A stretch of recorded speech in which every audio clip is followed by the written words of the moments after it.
It's safe to say we strongly believe in the power of sharing stories, right, Tisha? Yes, and that's why we chose to have our stories published in actual books. If you or someone you know loves our show or is just looking for the connection we find when we hear another story, then any of our books would be the perfect gift. They really are. Each book is a collection of stories told by women for women on topics ranging from self-love to motherhood to the fact that none of us really have any clue what we are doing. You'll inevitably see yourself in each of them. Why not check some people off your gifting list now while supporting your two favorite podcast hosts? For more info on how to order, head to our website, www.nowwhatpod.com. Hi, I'm Jen, and I just wanted to take a moment to remind you that this podcast deals with the hard stuff in life.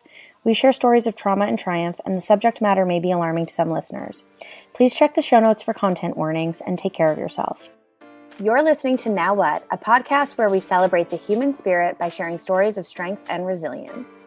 For those going through hard times or looking to get inspired to change their own life, we're your hosts, Jen and Tisha. Hi, I'm Jen, and welcome back to Now What. And I'm Tisha. Thank you so much for listening. We are going to be joined today by Chelsey, and this is going to be our second last episode of the season. We've got this episode, and then Jen and I are going to do a finale, and we'll take a break, and we'll see you back in January. So thank you so much for listening with us. Chelsey lives in Toronto. She is an artist. That is how she supports herself. And I don't want to necessarily tell you how we came to find Chelsey because I feel like that would give away too much of the story. So with that being said, welcome, Chelsey. Welcome, Chelsey. Thank you for having me. Do you want to just tell us a little bit about yourself other than you live in Toronto and you're an artist? I'm 25 years old. I'm an artist, aspiring tattoo artist. I play guitar. I do any and every kind of art. That's really the only way I can express myself. It's the thing that means the most to me in the world. Yeah. I don't know what else to say. That's okay. That's great. Yeah. It's always weird. Like you always kind of feel put on the spot when someone's like, tell us about yourself. You're like, do I have to? That's me anyways. Yeah. Well, we are excited to have you here. And I guess we would love if you'd share with us and our listeners your story as you know, it kind of came to be over the last just about a year. We're coming up on a year, right? Just about a year. About a year. Yeah. It's November 10th. So 6 days, it'll be the 1 year. Wow. So, and what is that the 1 year of? The 1 year of the day that my ex-boyfriend tried to murder me. I defended myself and he ended up losing his life. So I got arrested for second-degree murder. And that night is when my life just completely flipped. Yeah. Completely flips. Yeah. Was that, so he attacked you just about a year ago? First time that he ever was violent towards you or that you saw aggressive? It was not. So he and I were in a relationship for, I'd say it was 10 months, right? And he was never physical with me for the first 9. It was only until the 10th month when he started. And that was when he and I basically lived together. So I feel like it was kind of like in his head, it was like, oh, she's stuck now. She's here with me. She can't go anywhere. So that's when it started. It actually started the day that I moved. Wow. So I legitimately, and he was right. Like I didn't have anywhere to go after that because I was with him, left my place and all my stuff, everything I owned, you know what I mean? So yeah. And it would happen every day to every other day. It was really a lot. Yeah. So from the first week, the first time that it happened, I wanted to leave, but couldn't. Yeah. Physically, financially could not. Right? It would get progressively worse each and every time. And there's a couple of them that are really bad. It wasn't just like when you hear about a domestic, obviously it's all bad, but it wasn't like he'd slap me in the face. He would headlock me. He would punch me close fist. He would use weapons. So I ended up escaping after a month with the help of his friends. We were separated for a month and a half. And then he came back to me that night of the attack just to talk. He wanted to talk. He wanted to apologize. And I just wanted some closure because I literally just got my stuff and left when he wasn't around. Right. His friends helped me to get my things, and they brought me somewhere safe. So I never had a closure, and all I wanted was an apology. And his message to me of an apology was basically a trap just to get me to come. So the attack started when I was only maybe 4 minutes inside that basement. It was almost instant. And you went to visit him at his house?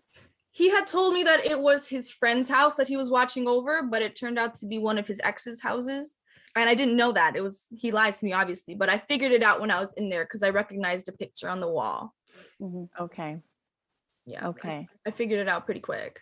So you went there to see him thinking maybe you're going to get some closure to this whole thing. And he assaulted you within you being there of like 3-4 minutes. Yeah. That is wild. So I'm assuming you did not see that coming. No, I did not. Absolutely not. When I came in there, like he was drinking, like I saw a bunch of empty cans on the table and I was like, oh shit, he's drunk. And he's like, come chill out, come sit down, have a beer. And I'm like, no, I came here to talk. I didn't come here to chill out. And then when I noticed some picture on the wall, something that looked familiar to an ex of his, that's when I realized, oh, this is this person's house. And I started to freak out a bit and I was trying to leave. And then there was a archway that led to the stairs to leave. And he got in the way of the archway and would not let me leave. And the more I kept trying to leave, the more aggressive he got. And then eventually he just completely punched me in the face. And that first punch broke my nose. Like my nose started bleeding already. So once that happened, I kind of went back into, it was like a deja vu of the things that he had done to me in the past. So that's when I knew, I'm like, oh shit, this is really, really bad. I'm in this girl's place and he just did this. And that's when it started. I was in there for 25 minutes. Okay. 25 minutes. So you went there on your own, like nobody dropped you off or? I went there on my own. Right. Yeah. And did any of your friends or his friends know where you were or that you were like the people? When I was driving there, I had a feeling I was like, I should let somebody know where I am. So I just messaged one of my friends this address in Scarborough. And that was it. And I said, just in case. And that was it. Right. So during that 25 minutes, he was assaulting you and you were trying to leave. I was trying to leave. I tried to run 3 times. And then the 4th time is when I got away because he died. Yeah. Yeah. And he obviously, well, maybe not obviously, but he had a weapon. There was a knife. Yeah. Yeah. When I came there, I noticed, so this is kind of going to relate to something later in the story if I go into it in as much detail. But when I walked in there, I noticed a blow up mattress leaning on the wall in the hallway. And I just thought that was weird. But later on, once I get into more about the attack, you'll see why I'm telling you this. Okay. So I'm just like processing this. I know it's a lot. It is a lot, and I appreciate that you're sharing it with us. And you know, one of the things that I was thinking about as we were getting ready to record this, and even I read the news articles about this, is like, this is something you never expect is going to happen to you, and yet it actually is happening to so many women. Yeah. Like maybe not the exact same thing, but so many women in abusive relationships or being assaulted by ex-boyfriends, women being killed by their partners. I mean, it happens. Yeah. And, but it's a lot and it's heavy. And like you said, I don't know, it's just like you never imagine. Yeah. One thing I could say is I never ever thought I'd ever find myself in a domestic relationship. I never thought I would ever find myself in that situation. And I always thought that if a man ever laid a hand on me, I'd leave right away. Like, why would a woman stay with a man like that? And you really don't know it until you're in it. Because it's not just a quick, like, oh, it happened and the girl stays. It's months and months and months of manipulation. And it's a mental thing. And building trust and getting you in a position where it's not so easy to just pick up and leave. Yeah. Which is exactly what happened to you. And I remember, so I went to school for social work, and I remember learning in one of my courses that it's fairly common for women to be assaulted for the first time when they're pregnant. And it's for kind of that same reason, because now they've got you. Now you're stuck. Can't leave. Right? Yeah. You can't leave. You're pregnant. So all up until then, like maybe it wasn't perfect, but they never actually physically assault them. So they kind of were training us that when we're dealing with pregnant women to kind of be aware that that is something that could be going on with people. Yeah, it's crazy. That's sort of a side note, but are you comfortable talking more about the attack, or is it? Yeah, I am. To be honest, I haven't talked much about it.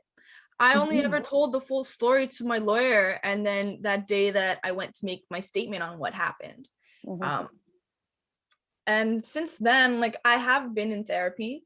Yeah. You know, I was seeing a therapist for a while, and I can't even remember if I told her the full story or if I just tell her chunks of it, you know, during our different sessions. But when it comes to me and my personal life, my personal friends, I don't think I've ever really sat there and told somebody the whole story as it happened.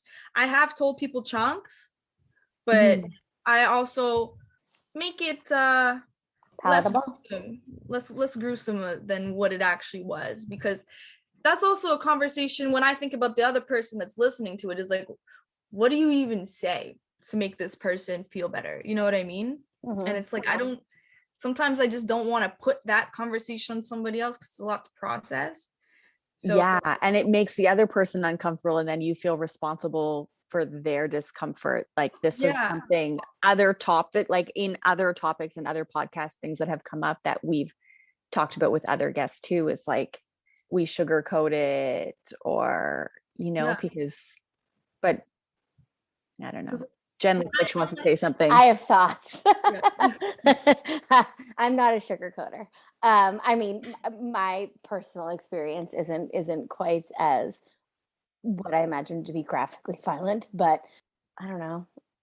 I don't think it's not it's not a trauma, someone who's recovering from a trauma's responsibility to worry about how their trauma makes someone else feel.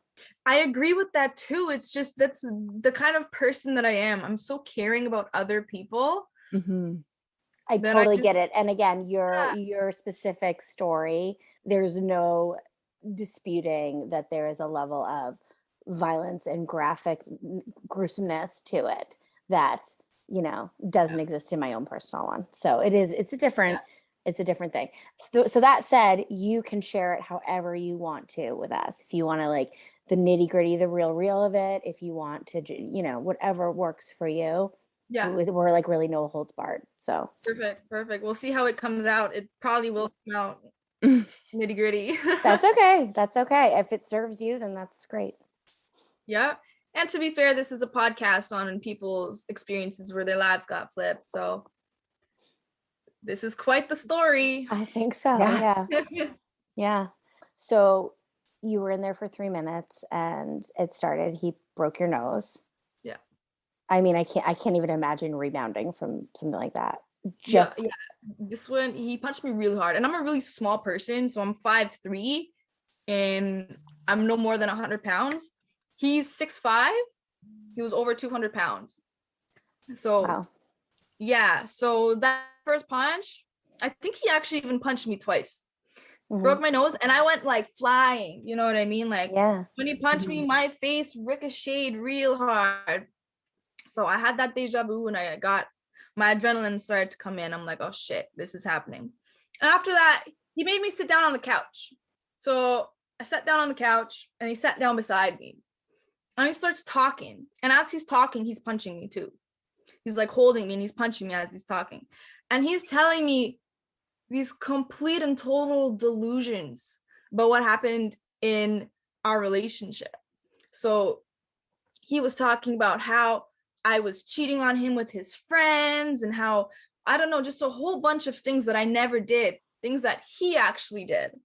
Because I ended up finding out he was cheating on me. He was doing a lot of drugs behind my back, and he was accusing me of doing all these things. So once he started saying that, I realized, I'm like, shit, this guy is completely delusional right now. So messed up, yeah. He's not in his right mind. Absolutely not. He's drunk. I'm in his ex-girlfriend's house. He just assaulted me and he's completely delusional. I'm like, what the hell is happening right now? And after a few more punches, I tried to run. I got up off the couch and I booked it towards that archway. But he's so tall, his arms are so long, he caught me really easy. So then he started to assault me again. And this time brought me down to the floor and we started to wrestle for a bit.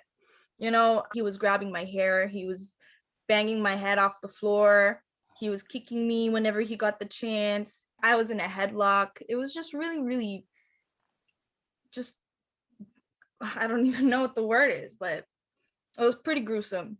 And then that went on. And then he started to drag me to the wall. And as he's dragging me to the wall, he's banging my face on the floor while dragging me to the wall. And then he throws me up on the wall. And I remember one of the bangs on the floor, my face, he banged me straight, right in the middle. And I felt my lips split. So he throws me on the wall. And I sit down on the wall. I like put my legs up. He's like, he sits down on the couch again. And he tells me to take my shoes off. And then he takes my shoes off for me and throws them.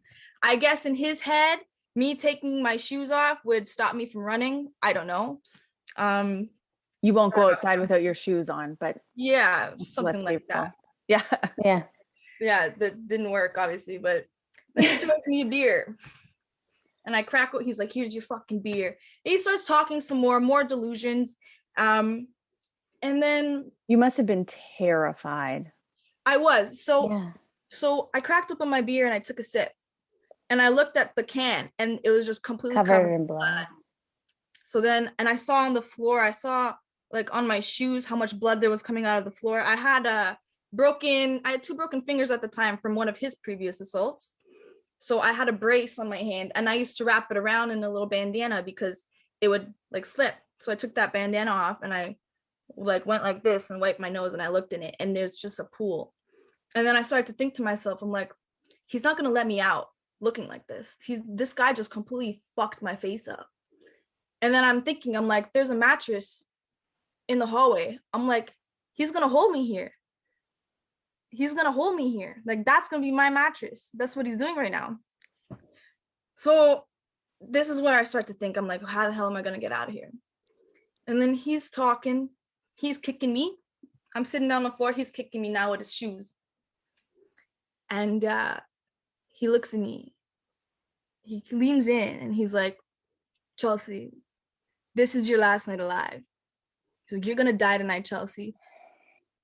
Just wait for somebody to come home. They're going to enjoy cutting you up and slitting your throat. And I'm going to be the one to bury you. And he has a little smirk on his face. And he goes, yeah, you're going to die tonight. So then I'm sitting there and I'm like, fuck. In my head. No, actually, I was saying it. I'm like, fuck. Like, I wasn't showing any fear to him. I didn't want him to think anything suspicious of me. I'm just like, fuck. I'm thinking, I'm like, what am I going to do? I'm like, I have to get the hell out of here. So I look at my beer and I just toss it straight at him. I make sure the liquid goes on his face and then I run again. He catches me again. And now this time, this was the longest and the worst fight of the three. Mm-hmm. So this one, same thing. We were wrestling basically. This is the one where I really, really, really fought back, like as hard as I could. Because now you're having this thought, like he's actually telling you he's going to kill you, and you're thinking to yourself, he's not letting me out of here. Yeah, he told me he was going to kill me, and the way my face was, how much I was bleeding, he was telling me the truth. He was going to do it. Yeah. So this one was the worst. I ended up getting a cracked rib. At one point, he like put my head on the floor and he put his knee on my temple, and like he was trying to like pop my skull. Both of my eyes were hemorrhaged, like popped blood vessels from that one. I don't even know how I got out of that because I remember a buzz coming in. I remember seeing stars and everything going like dizzy, you know? Mm-hmm. So I don't even know how I got out of that, but God bless I did. Yeah, I imagine some of it would be a blur. Mm-hmm. Like, that part for sure. This one I tried to fight back. I did really well. I was surprised at how strong I was, but that was the adrenaline kicking in. Mm-hmm. And when I'm under adrenaline, I get really, really calm and focused. So I'm really proud of myself for how I handled it, to be honest. After that, because there's just so much that went on in that one, and it's pretty bad. Like, I tried to, I don't know, do you want to know what I tried to do to get out of it? Yeah. Okay, I was putting my hands on his face. I was trying to gouge his eyes. Yeah. But he was so tall and I'm so short, so my reach wasn't long enough. So all he had to do was just go back, right? Right. But that was still enough to distract him a bit, you know? He was trying to take me. When we were wrestling on the floor, another thing that I tried to do was I was trying to grab his balls and pop them. But his pants were low, so I couldn't get a good grip, and he kept like jerking back, but I was fighting really hard. Anything you could think of. Yeah. At that, I mean. Well, and when you're dealing with somebody who's so much bigger and so much stronger than you have to go for those like really sensitive areas. You have to. Yeah, and I'm already so weak at this point. It's like, what am I gonna do? You know what I mean? There was a pot on the floor. I took the pot and I started like banging him from behind. And then every time he was trying to put me in a headlock, because I know this because I took boxing classes before, and I've roughed houses with my friends and they teach me things too. Whenever someone tries to put you in a headlock, they always put your chin down. So I was doing that constantly. So the headlock thing didn't work that much for him. He ended up getting extremely, extremely tired, surprisingly. So he stopped. And he lifted me up. He pushed me. He said, get on the couch. He's like, lie down on your stomach.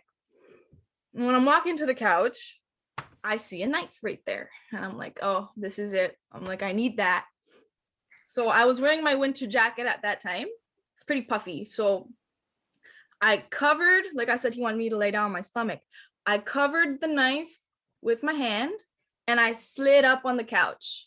So I had it underneath my hand the whole time. I don't know how he didn't see it, but he didn't.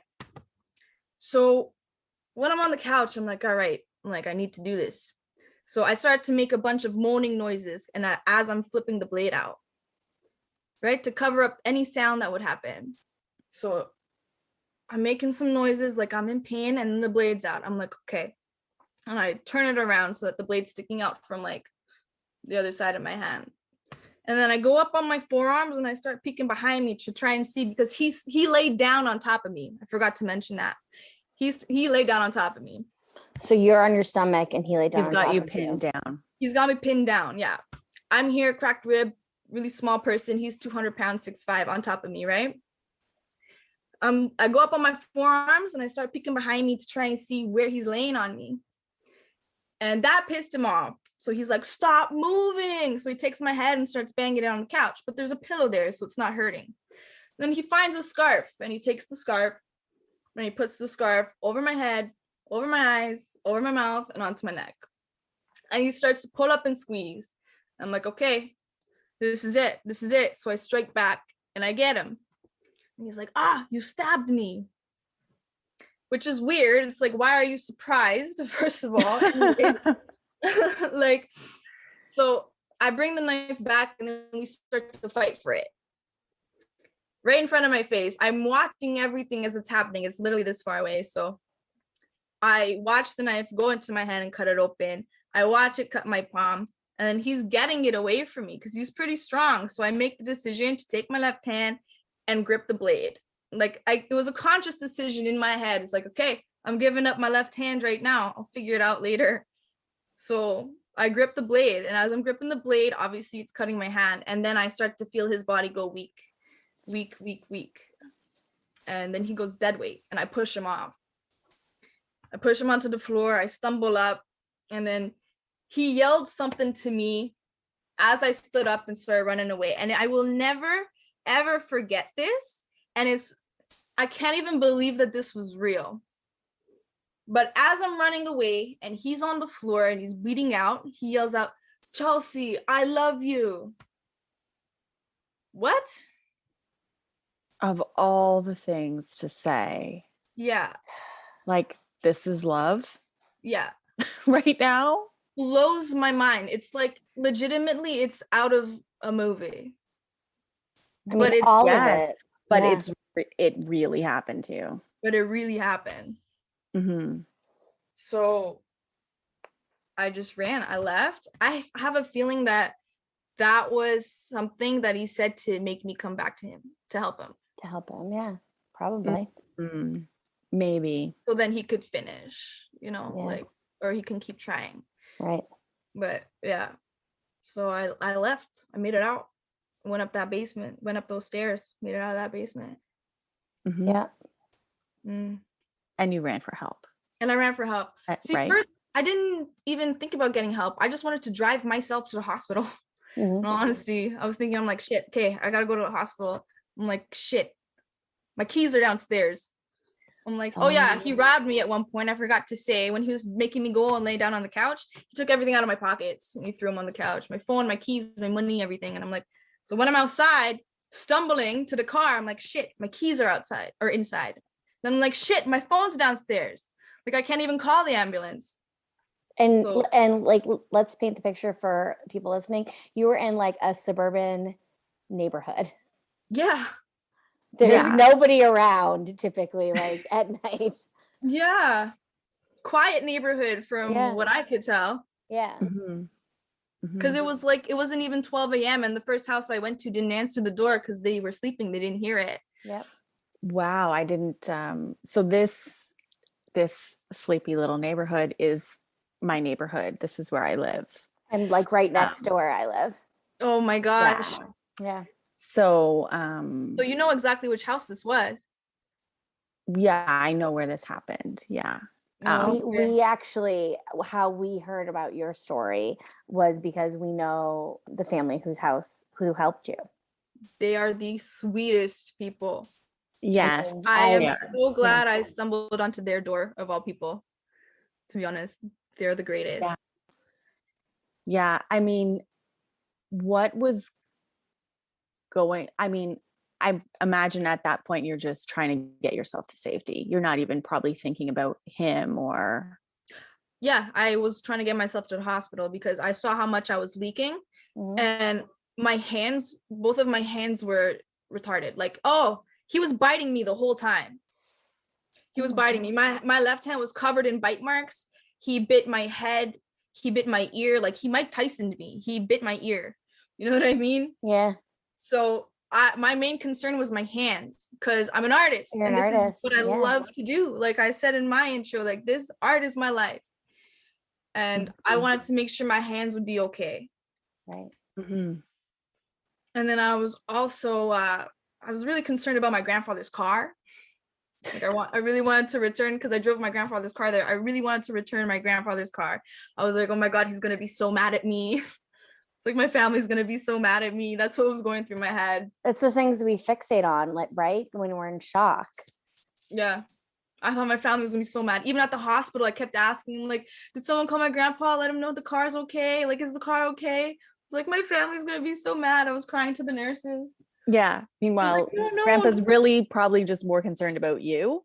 Yeah. Than he is about his car. Yeah. But that's what was going through my head. And then also, like, I wanted to make sure I didn't have any neurological damage because he did squeeze down my skull with his knee and I had a lot of head trauma. Yeah. So I wanted to make sure I'd be all right in the future. I mean, just from what you're describing, it really is remarkable that you made it out of that basement. Yeah, it is. It really is.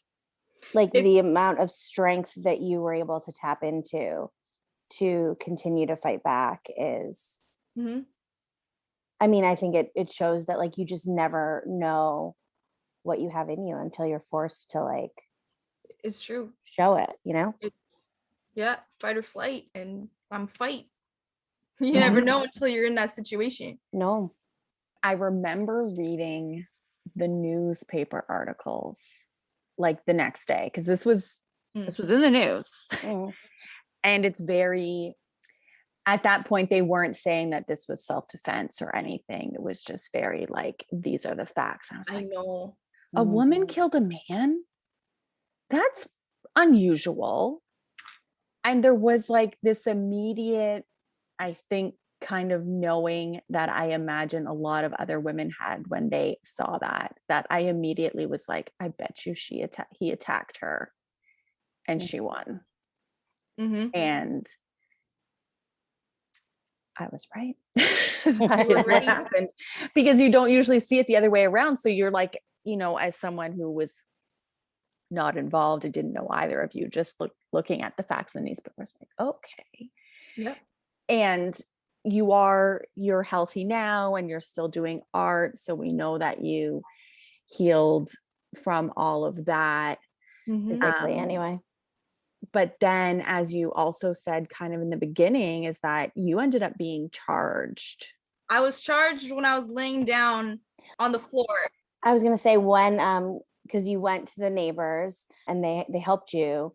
When did the police show up? When, like, what happened next? So I needed the ambulance, and me, the compassionate person that I am, told the police that there's a man in that basement that also needs an ambulance, because I didn't know that he died.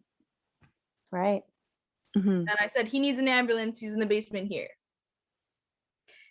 Me telling him that is what got me charged with murder. I was trying to help him still. Right. So I was charged when I was laying there bleeding. They charged me. They didn't put me in cuffs because I needed medical. Like I seriously needed to go to the hospital, but I was charged from there right away. And as soon as I was charged, I was like, I'm not saying nothing to anybody. I'm not talking at all because this is messed up. Yeah.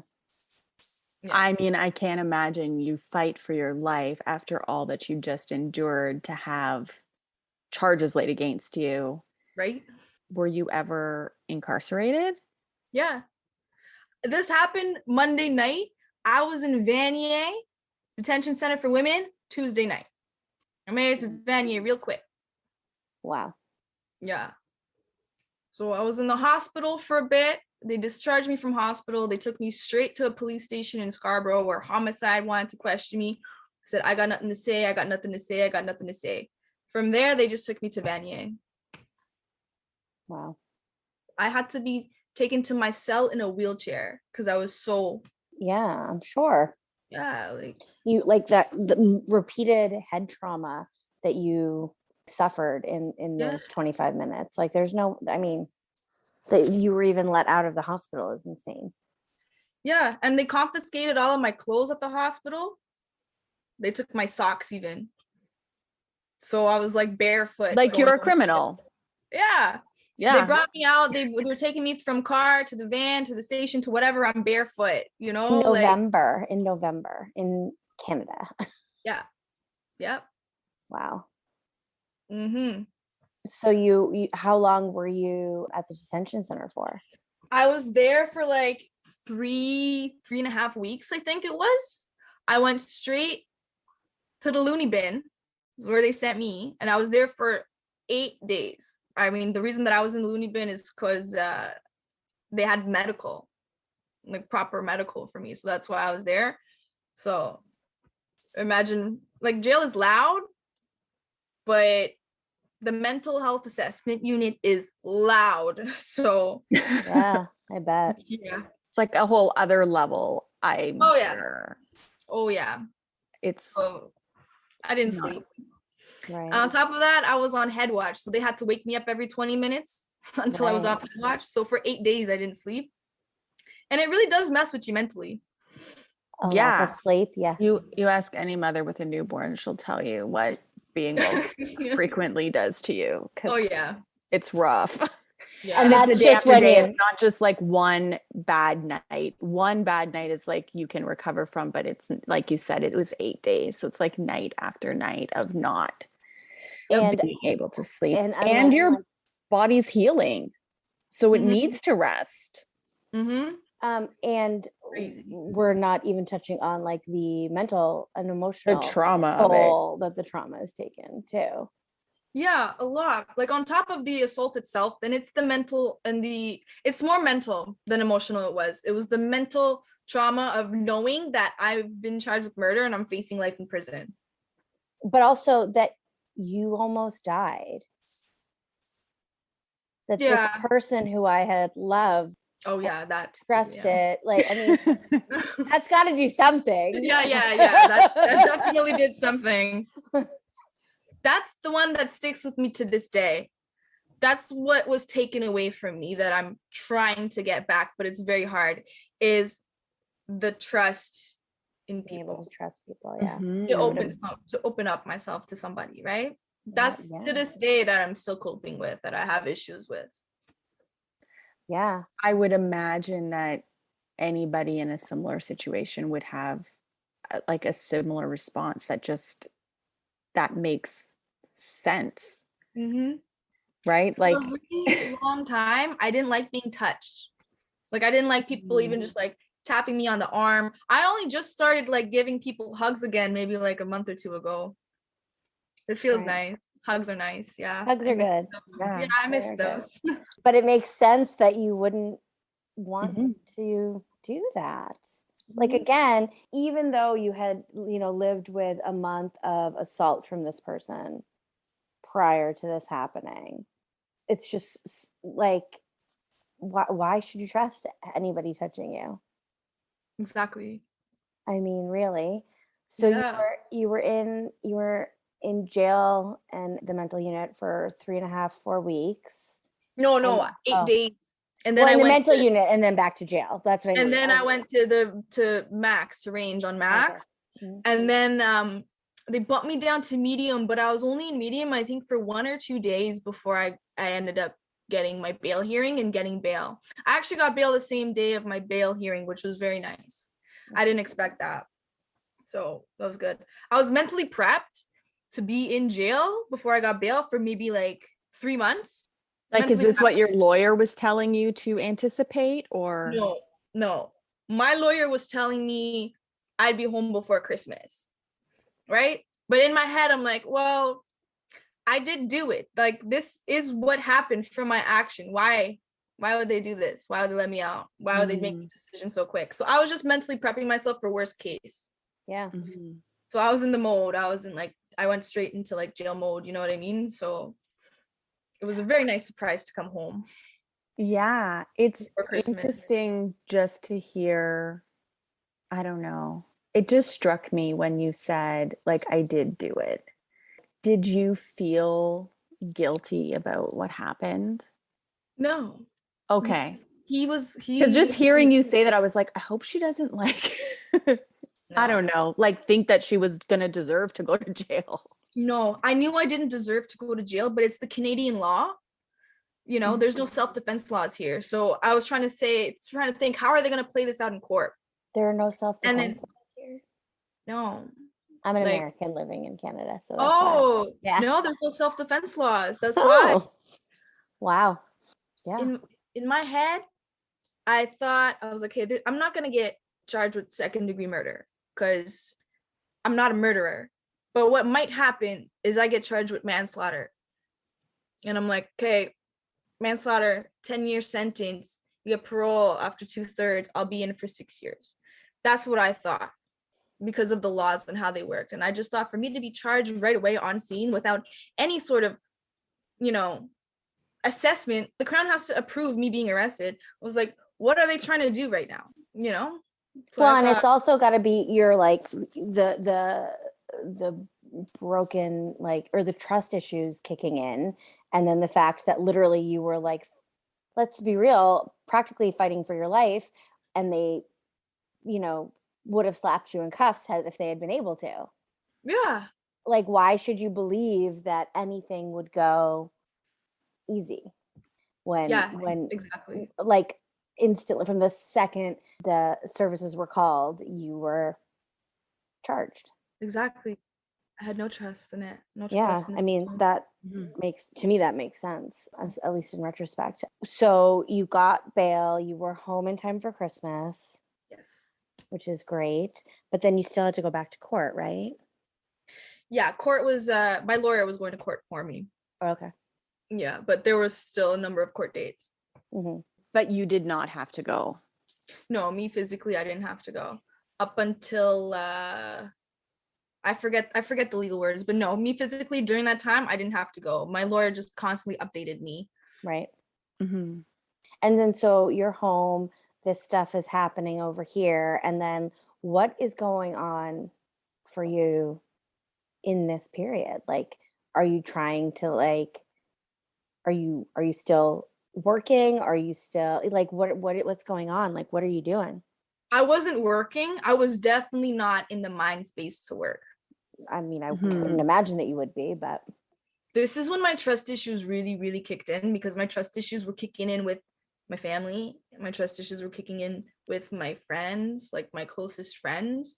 I was like, I don't know, like one thing wouldn't go my way and I'd be like, oh, you guys are labeling me as a murderer already. Like, meanwhile, nobody ever doubted me for a second. And it was just my head thinking that people are judging me and people are pulling away from me, but it wasn't happening. Like, I had the utmost support. Things were a little hard at home because of my mental state, but for the most part, my family was very considerate of that. So whenever I'd lash out or break down, they'd let me, because they couldn't even fathom what I had gone through. So they just let me express it in any way that it came out. Yeah. It's good that you had that, because a lot of people who've been traumatized, their families don't understand when they're lashing out or breaking down. Yeah. Because it's not something people talk about, or that's shown, or that's really understood widely. Yeah. So I'm glad, like, that makes me happy that they were giving you that space to kind of work through it, right? Yeah. Because and my friends too, like, they were so supportive. They would check on me for New Year's, because like I had a curfew, I couldn't leave the house. For New Year's, like, I'd FaceTime them while they're at their little house party for New Year's, and I'd have New Year's with them over the phone and stuff like that. Anything I needed, groceries, cigarettes, anything I needed, they'd bring to me, you know. Even if I just needed to talk, they'd come and check me, and like, you know, just things like that. And I'm forever grateful. If I didn't have such great friends, I probably wouldn't be as, I mean, I'm not stable now, I'll be honest, I'm not that stable right now still, but I would probably be way worse than what I am right now. You mean a year has passed and you're not like healed and ready to go? Shocking. That's just like, I feel like a stigma of dealing with loss and trauma and all of it, that like, you know, once a year is over, you're good. And that's just and meanwhile, this stuff sticks with us for that's not real. ever.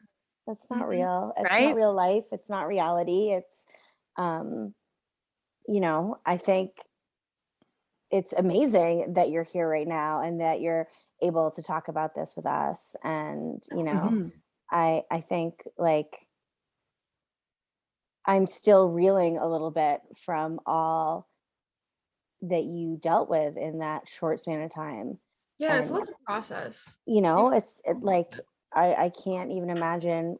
Well, go ahead. Yeah, I mean, I don't know. I'd like to try to put myself in your position, and I will say that obviously I know I can't completely understand, but there's a lot going on here, right? Like, you almost lost your life. Yep. You're facing life imprisonment. I imagine there's like legal bills, you're not able to work. Like, there is just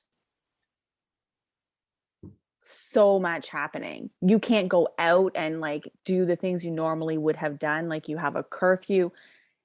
Were you 24 when this happened? I was 24 when this happened. You're a 24-year-old woman. You go out with your friends. Like, that's what you do, right? On the weekends. And yeah, you stay out. Like, when I was 24, I didn't even go out until 10 or 11 o'clock at night. Yeah, exactly. I'm a night owl. Right? So I come alive in the nighttime. Yeah. Yeah.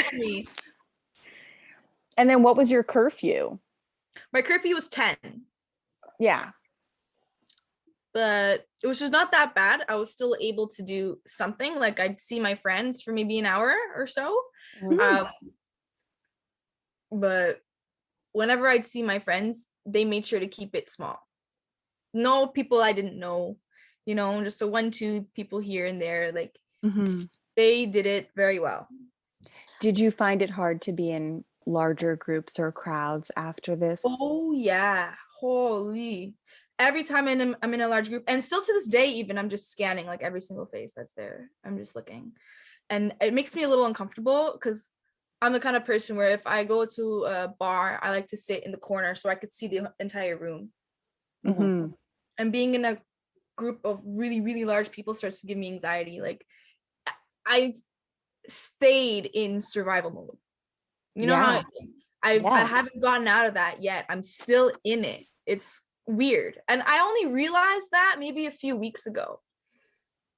Well, I think also just by nature of this time we're living in, where you're not, I mean, definitely like things have opened up more and we're seeing more people and all of that, but just living in that in general, I think there's like a re-entry period.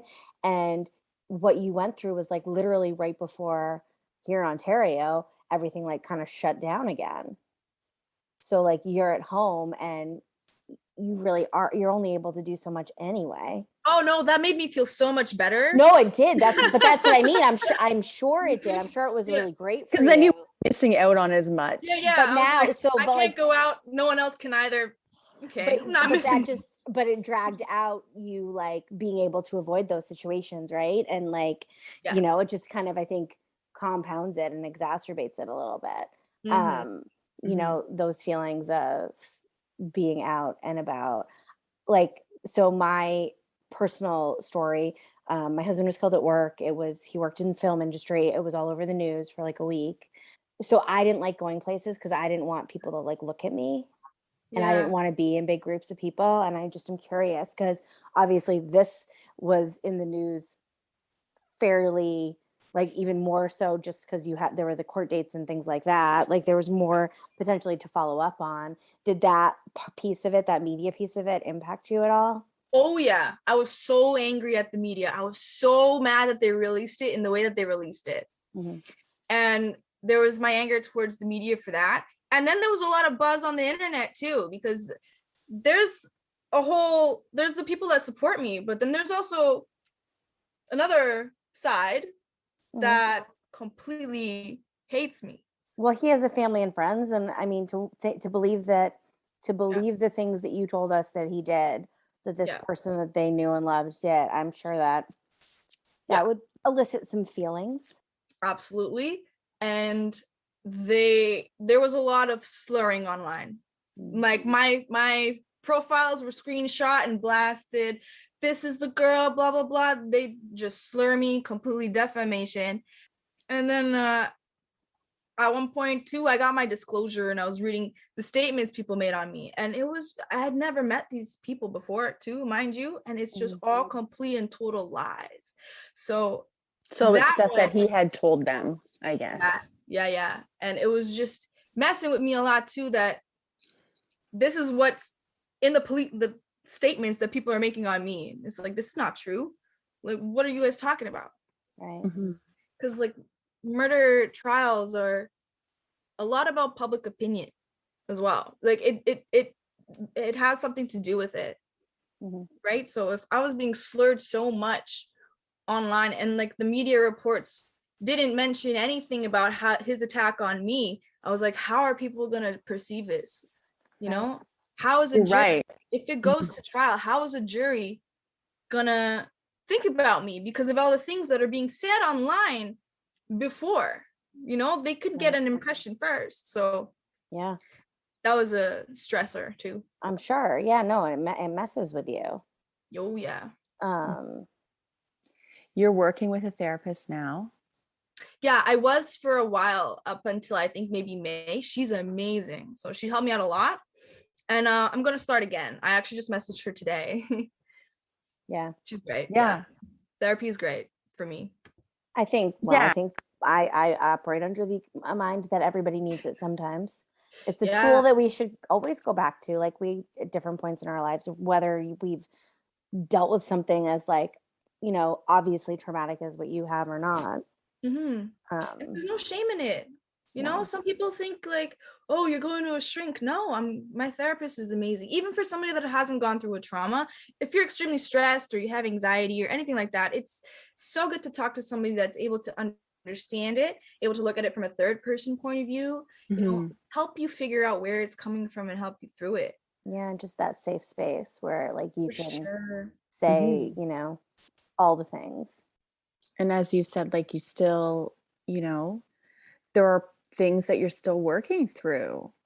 Absolutely. Right? Like being around large groups of people, learning to trust other people again, feeling like you're in survival mode, all of that. Like those are things that therapists can help you with.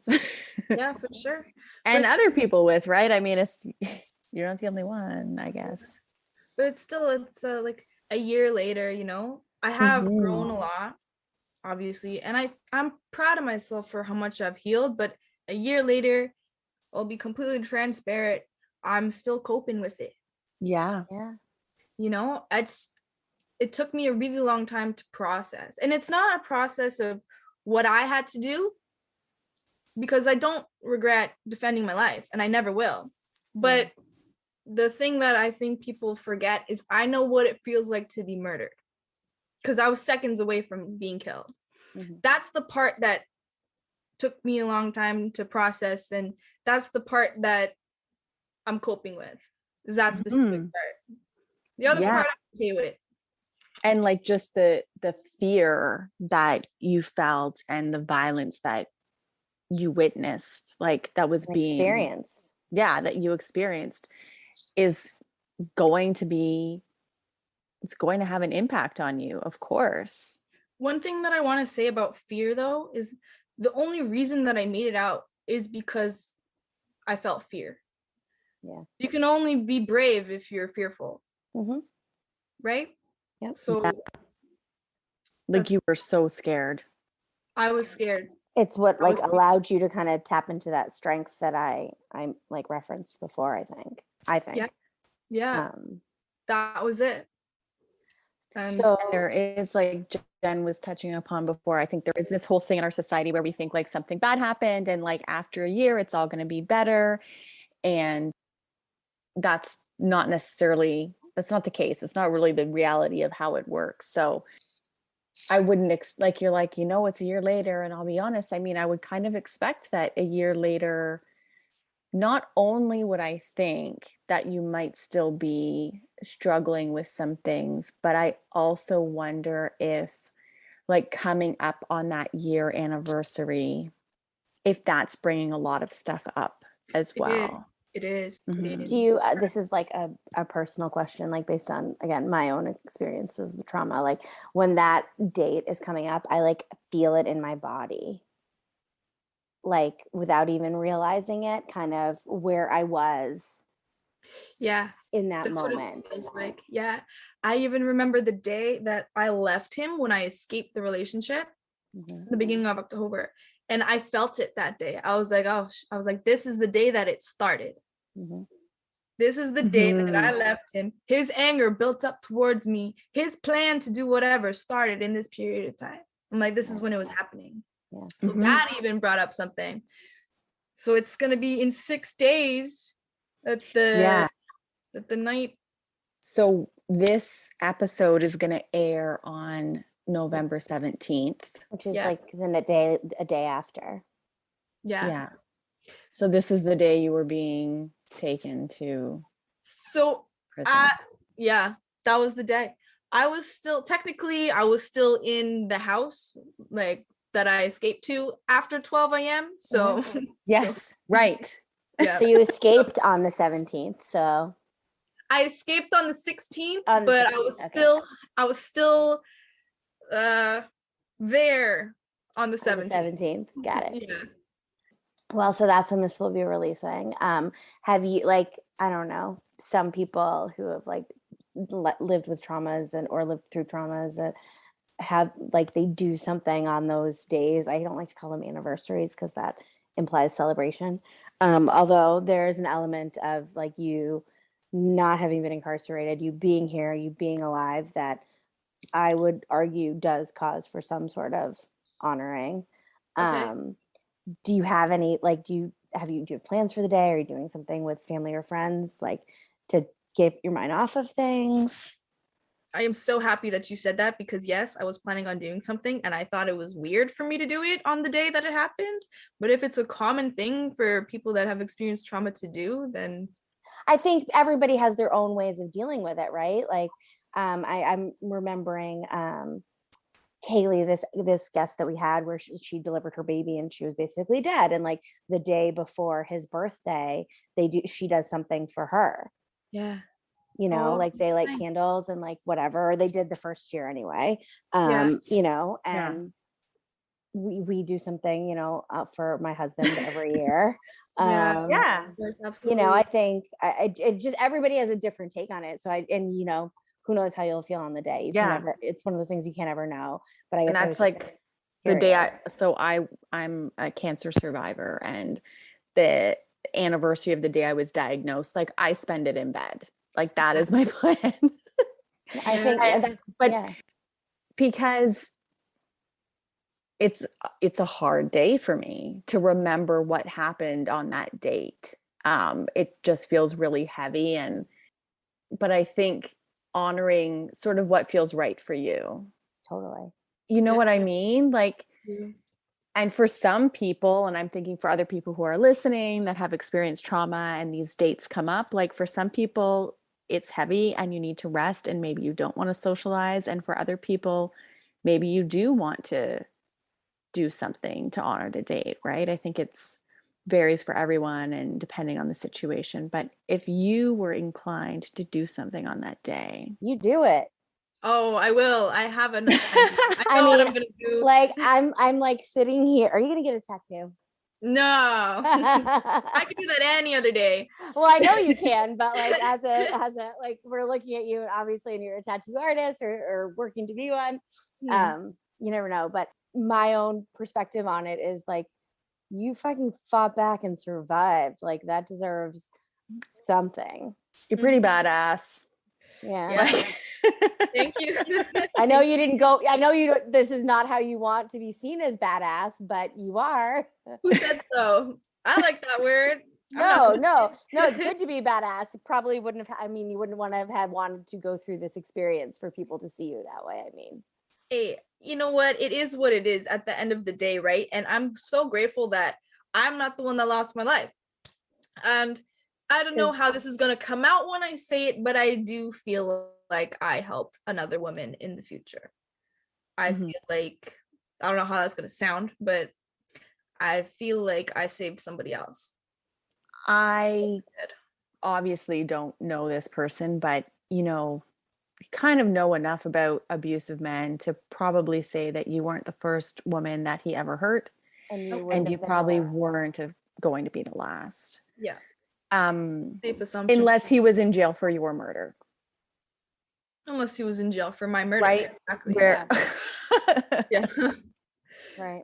We don't want. Which is not the alternative you want either. No. Absolutely not. Like there's no winner. Really. Does that make sense? It makes sense, because like at the end of the day too, it's like, yeah, my charges were dropped. I won. I beat the case. Did I really? Did I get an apology? It was just like, oh, sorry, you were innocent. My bad. Charges dropped. And then go on and live your life. Yeah, it's like, oh, thanks. Like, what do I do from here? How do I heal from this from here? How does my family heal from this from here? How does the finances heal from here? Now what? It's a struggle. It's been a struggle for all of us. So I don't doubt that. Yeah. All of those things. I mean, how do you heal from here? Yeah. Did the courts offer me anything? No. My lawyer gave me his therapist connection. The courts didn't do anything. The police never. Do you know what this is? This is all bringing back to me when we interviewed Mel and it was a girl who was assaulted by her boyfriend, sexually Mhm. assaulted by her boyfriend. And we got onto this idea of like the failure of the systems, and how even for like boys to grow into men who do these kinds of things, there was a break somewhere in the system, like something failed them, Mhm. right? Because a child isn't just like, I have two little boys. I don't look at them. Nobody looks at them and says, oh, they're going to grow up and be an abusive man.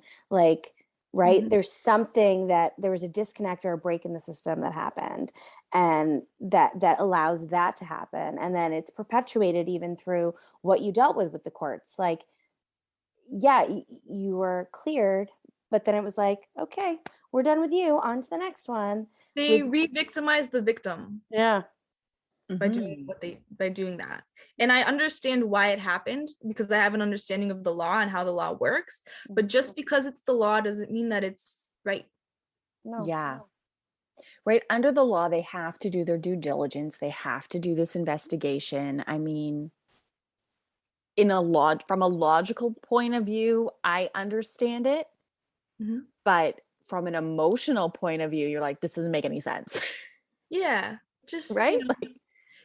like humanity kind of thing. It's like anybody Like even the night that happened, they're gonna look at you and look at him and think, oh yeah, like this for sure, she should go to jail. Like yeah, your common sense couldn't see exactly. this guy is 6'5" and 200 pounds.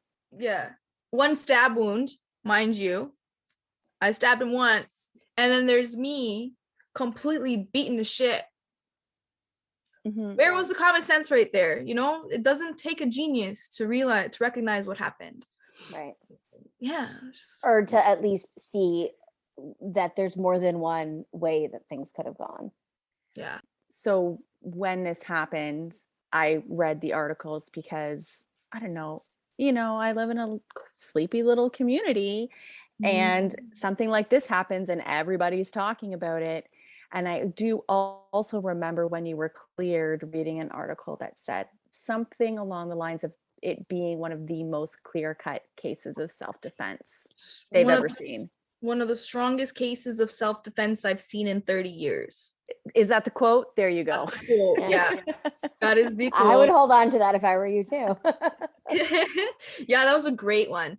The reporter for the Toronto Star, her name was Alicia Hasham. She did a fantastic job listening to me and then reiterating my story into a readable article. And that's something I really appreciated, because there was no coverage of my charges being dropped. So I was very angry at the media. They just released my name completely. And then if you search my name, it still shows up as Chelsey Arkarakis was charged with second-degree murder, right? So there was nothing to clear my name on the internet. And I was thinking future jobs, anybody that could Google me, like you go for a job interview, they're Googling you. Of course exactly. Yeah. So they're gonna see just my charges. They're not gonna see that they've been dropped. What is that, right? Well, because them Yeah, being they're gonna have to dropped, read several articles first. but the charges being dropped isn't very salacious. It's not exciting. It's not as It's not selling papers. no. Mm-hmm. I know. Which is messed up. That's not like that doesn't mean that it shouldn't, have been covered, but that's the really effed up, way that the news media works. You know how she found it? She said she was just going through court files and she noticed that the charges were dropped. So she wanted to ask me what happened. So it's not like it was ever talked about. Right. She just happened to stumble upon it. Upon the case, yeah. Yeah. So then once I told her the story, she was like, oh my God, I need to print this. Like, yeah, that's amazing. Crazy. So when did that article come out? Like back in the spring or whatever? I think the article came out in May. Okay. And my charges were dropped at the end of March. Okay. Yeah. I mean, that's a little bit of a delay. I mean, thankfully it happened at all, it sounds like, but.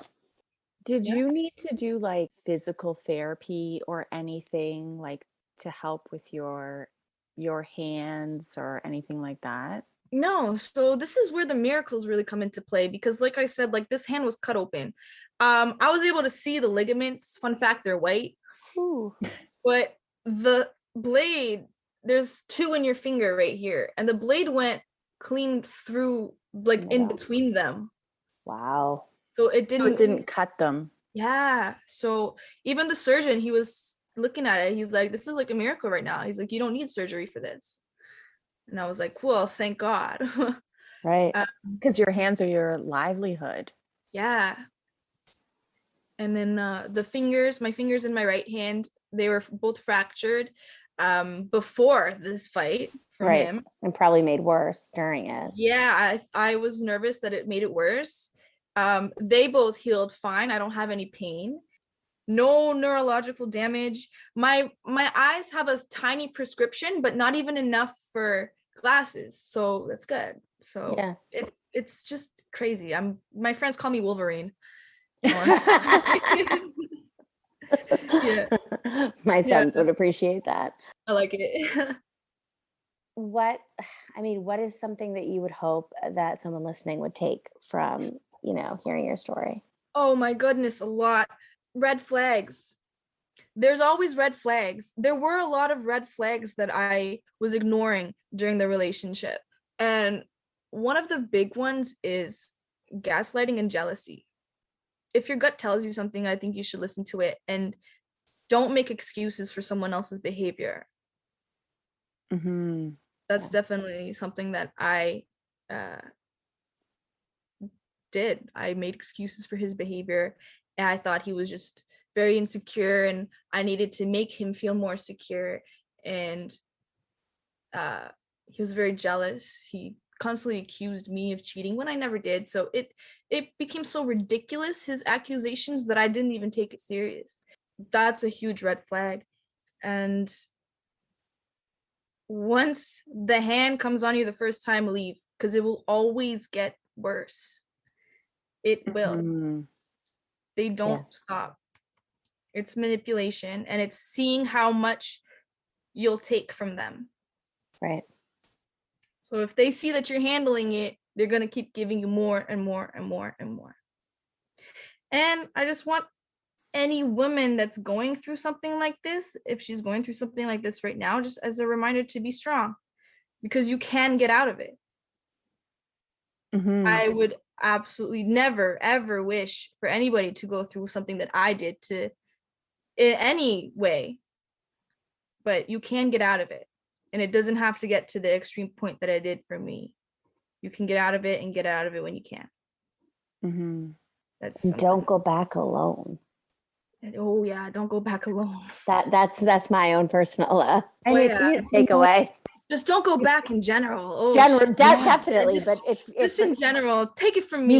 You look back and you're like, I should have left the first time he hit me. But as you said, like, there's so many reasons that keep people in, because they feel dependent on that person, or as you said, they make excuses for the behavior. He was having a bad day. I did something to upset him. Oh, if I can just build up his confidence, then he'll heal, and then this will stop. I mean, another pattern. Sorry, I'm so sorry to interrupt you, but I really, really, really want to say this one, because another pattern that happens is once they hit you or do whatever, it's not like it's just a storm from then on. They're gonna be, or he was at least, so sorry, and he would shower me with gifts, and he'd give me foot massages, and he'd be so sweet and so apologetic. Mm-hmm. So he did it again. Until he did it again, and he did it worse, but then he'd be even nicer. Right. It's up and down, up and down, up and down. Did your friends or family, or his friends and family, suspect something was going on? Near the end of it, his friends suspected it. And because they're the ones who helped you. They're the ones who helped me, yeah. Leave him, right? Yeah. Mm-hmm. And my friends know, because I moved to a different city with him, so I didn't even have my friends around. He got me away, Right. So my friends were his friends. It was right. Which is part of the MO. Mm-hmm. Absolutely. That's a common thing that you hear. Right. Yeah. that is, I mean, it's an incredible, unfortunate story that you went through that. But so glad you're here and that you are the badass that you are. Yes. And I just wanted to say, you know, you were worried about kind of the media portrayal and how people were going to see it. And there were probably a lot more people like me were like, I fucking hope she fucking got it. Like there was just, I know it sounds so harsh, but there was just part of me, I read it and I was like, yes, like that we're cheering you on. That was like, hell yes, she fucking, she got him. Like she won. I had an overwhelming amount of support once that article came out. Yeah. Overwhelming. I had to leave the city. I went camping for like a day or two. I wanted to go so far that I had no service on my phone. Right. Yeah. Yeah. Yeah. Definitely. Thank you so much for trusting us with your story and for sharing so vulnerably. Yeah. Thank you for having me. It was actually very it was a nice release to be able to tell the story, especially so close to the date, because I've been having the anxiety about it. Yeah. It was very nice to be able to tell it to people that want to hear it.